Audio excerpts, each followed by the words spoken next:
All right, I want to get your take on this idea of NVIDIA investing in OpenAI, so OpenAI has capital to then buy NVIDIA chips, and NVIDIA getting equity in OpenAI for this kind of circular investment. What's your view of this?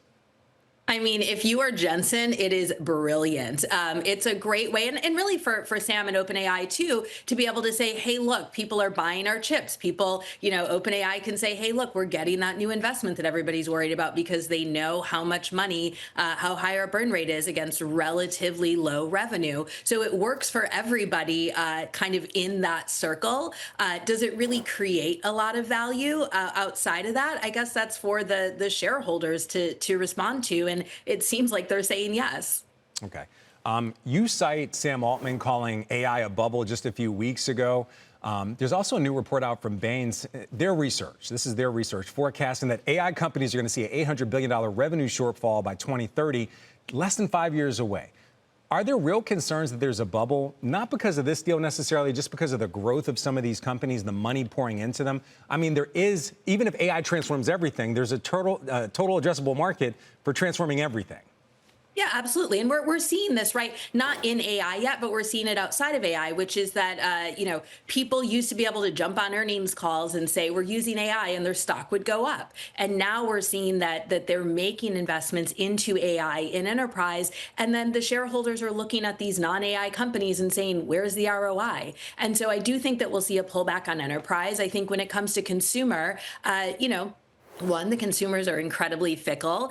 There's also concerns. You see these insane, horrific headlines every day from names like OpenAI, where their super users are having psychosis, they're killing themselves. Like, it is not sort of perfect on the consumer side either. And so I don't know that the insane cost to run these models is going to be matched by revenue in the short term. Okay. So then for an investor, how do you figure this out? You say it's important to figure out what companies have some type of moat, whether it's OpenAI, Anthropic, et cetera, some of the other companies. You're also an investor. You've invested in a private company, a unicorn called Grok. So I actually have to ask you, how do you know that's the right investment? Do they have a moat that you think is sustainable? We hear from so many people, whether it's Dan Ives or other AI experts, that we're in the very early days of AI. How do you even know what a moat is? Yeah, so Grok with a Q, not the Elon one, and they're a spin out of Google.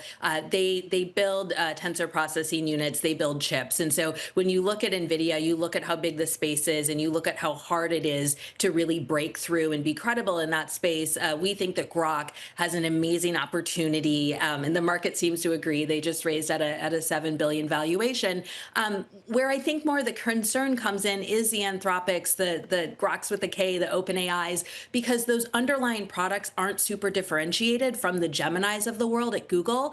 And Google has a lot of money to be able to run those models indefinitely, where these other guys keep having to go to the private markets and raise more. And they could IPO at some point, but we just don't know how the public markets are going to feel about something like an OpenAI being worth $500 billion while burning, tens of billions, hundreds of billions a year. Yeah, we'll have to wait and see, but I do have to ask you my first question. How do you know what a moat is in these early, very early innings where everybody's raising money, everybody's trying to build up their capabilities? And I think in all fairness, most people aren't really clear that we've seen a definite impact when it comes to AI. What is a moat at this point?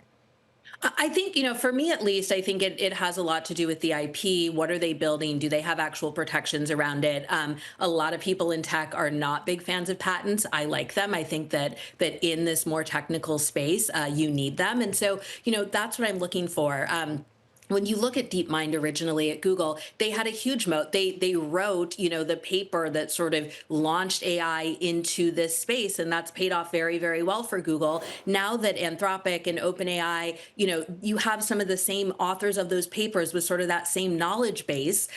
They're spread across 5 different companies. They're all incredibly smart, talented engineers and technologists, but they're kind of building the same thing. And so there's less of a moat there.